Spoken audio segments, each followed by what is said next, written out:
even killed. They say the problem goes far beyond so-called dangerous dog breeds, and in some areas owners are forced to take their pets out for walks in the middle of the night. Keith Doyle reports. It was horrendous. Skipper is lucky to be alive. The Springer Spaniel was being walked in the park when he was attacked by two large huskies. You can see with the two wounds what the huskies were trying to do, really, trying to rip him apart, really. Horrendous injuries. They had him and he was sort of on his side. I thought they was going to kill him and he was just screaming. It was really making awful, like a baby screaming. He's my life. He was only 6 months old when my husband died, so there's just been me and him for the last 11 years, I don't know what to do about him. He's the one thing I get dressed to take him out for a walk for every day. Pet charities say the present laws which ban certain types of dangerous dog simply do not work. The Dogs Trust is backing a bill for England and Wales currently going through Parliament that focuses on the deed, not the breed of the dog. Similar legislation, dubbed Dog Asbos, is already in place in Scotland, and in Northern Ireland it will soon be an offence to allow a dog to attack and injure another person's dog.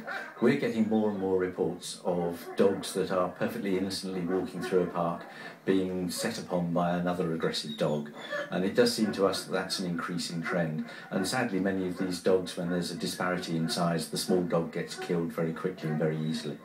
The attacks are not just from so-called status dogs, and many argue that legislation alone won't prevent them. Owners need to be trained, just like their pets. At Full Farm Animal Rescue Centre, their kennels are always full with dogs, many with aggressive pasts.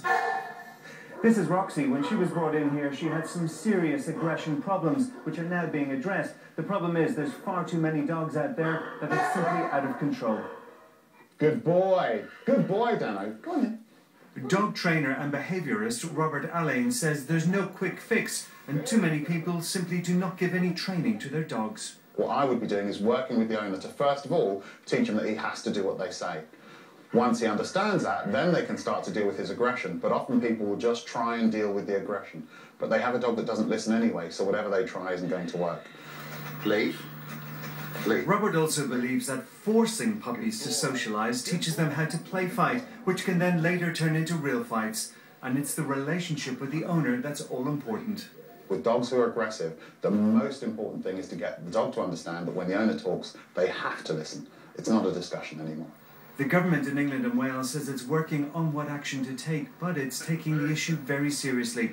Skipper is on the road to recovery now, but for him and his owner, walks in the park will never be the same. Keith Doyle, BBC News. Let's bring you some more details of that incident in Sweden where